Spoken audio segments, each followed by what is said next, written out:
Салам алейкум, илгери нандын bir күкүмү тушуп калса, убал болбосун деп теришчү экен. Азыр айрыкча шаар жеринде акылсыздар нанды жана башка тамак аштарды кордоп ыргытып таштанды менен чыгарып атышат. Ушуларды көбүрөөк айтсаңыздар. Туура.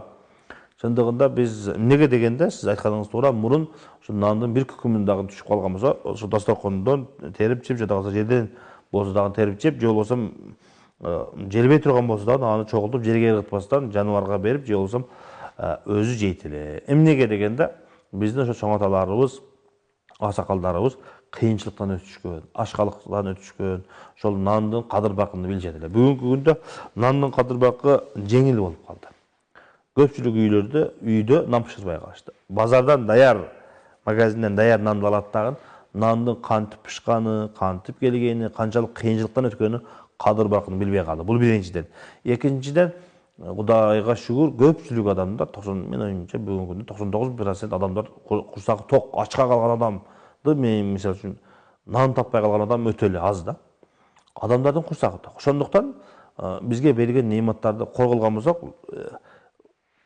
эртеге эле ошол нематка зар болуп калабыз. Биз ойлошубуз мүмкүн, ошол нематтын өзү болбосо дагы башка жактан.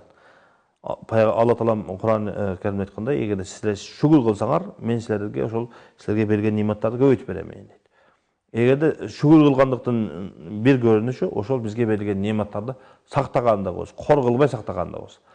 Нан бул жей турган тамак аш чоң немат, урматтуу бетоңдар. Бүгүнкү күндө бизде эмес, биздин мамлекетте эмес, башка мамлекеттерде, согуш болгон жерлерде бир нанга, кебекке, будайга, унга эмес, кебекке зар болуп жатат. Адамдар ашкалыктан Африкада көрүп жатпайсыздарбы? Интернетте көрүп отурабызга.